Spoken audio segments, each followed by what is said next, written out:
Hey, I've just come back from walk to warm up because here in Portugal, often in the houses, when you're sitting too long, it's colder than outside. And so now I'm warm again, and now I'm ready to talk with you about 3 ways we can hide ourselves, our voices, our talents from the world. And I want to say that I personally am acquainted with all 3 of them. I have been there and done that. It's good to know them. It's also good to know that all those 3 patterns I'm going to talk about are ways in which we protect ourselves, and they have been probably of good service in some time of our life. But if we happen to be one of those people who either have a business and want to be more visible with that, infuse more creativity into the business, or want to show up more as an artist or as a writer, then these patterns very much can get into the way. So, what are they? I name all 3 of them, and then I go into each one of them a little bit. So one of them is thinking we are not ready, we are not healed enough, we have to work more on ourselves before we can show up with any of our offerings or services. We might end up doing loads of courses, for example. That's number 1, we are not ready. Number 2 is overanalyzing, like analyzing, why am I not showing up more? Why am I not in my power?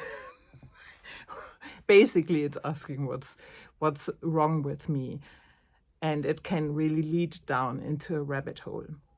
The third one is when we might already be out there and just being on the brink of being successful, and we all, maybe as an artist, for example, we might have a possibility to go into an exhibition that's exciting, and we all of a sudden start doubting everything, the style we've been working on for all of our lives, and we are telling ourselves we are in an identity crisis. Right. So now I guess I think I already went into depth of all of them. Let me see whether I can say some more. And if you want me to, I'm happy to do more videos on each of those subjects. Just let me know in the comments. So with the one where you're saying I'm not healed enough or I need to do more, I remember a very painful time in my life where my symptoms of my Hashimoto's got much worse, and I was so depressed, and I had literally the feeling I can't be creative anymore. I have to wait till I feel better until I can do anything creative or put it out. And I got more and more depressed, and it took a lot of effort and a lot of willpower to turn this around, because it's actually the other way around. The minute I started creating again, literally kind of in a way just forcing myself to do something, I felt better. I felt better about myself. It was a way to express myself. So it's not when we are healed enough, then we can show up. We show up, and through the showing up, whatever it is, whether it's writing something and then sharing it with people, or painting something, or improvising on an open stage, the more we show up, the more we feel healed. It's unfortunately not the other way around, and it could leave us in a space when we think like that, where we never are ready. The time is never there, never where we are healed enough. We have to take the risk. We have to go through the discomfort. I remember that for a whole year, I was going and I was performing once a week, every time on an open stage with an improvisation. I didn't care how I felt. And the only agenda was to do it. And I can tell you, I so often didn't feel well. And I did do it, and I always felt just great about myself having had that achievement. So Yeah, unfortunately, the bad news are it's the other way around.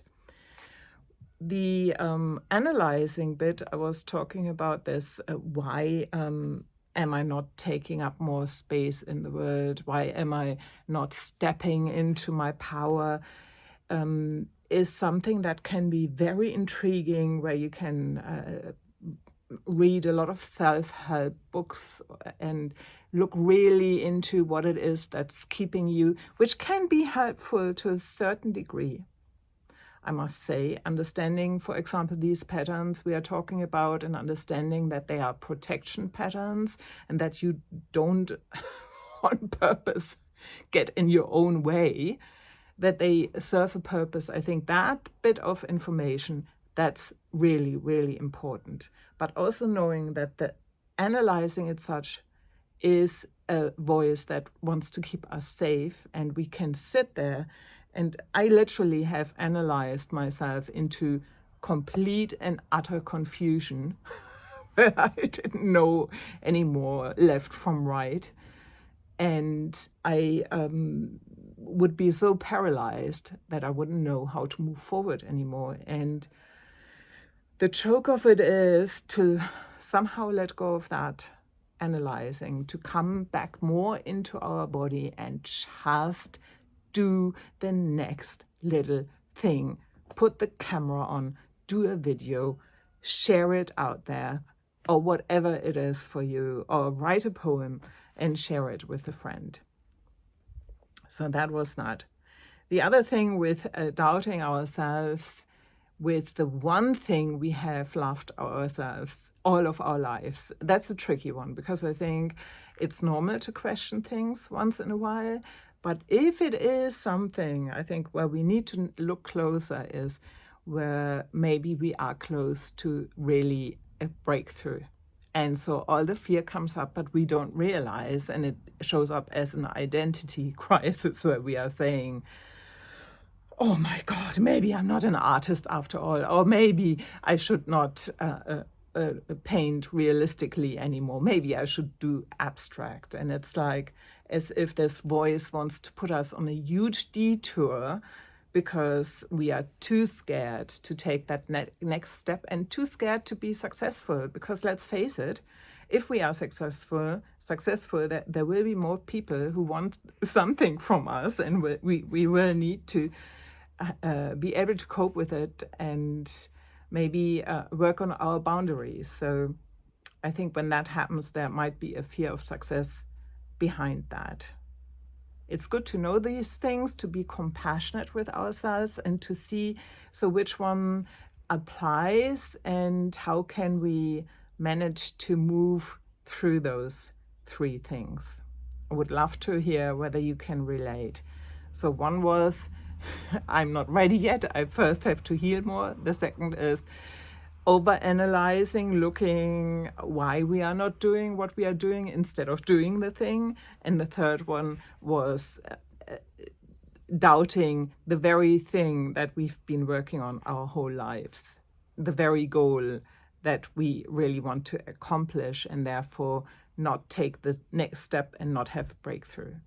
Let me know whether you resonate with one of those three, and if you needed support to move through this, what kind of support would it be? What would you need to be able to move through this, to come out of hiding, to come out of from behind the scenes, and to show up more with your gorgeous talent, your creative business, or whatever it is?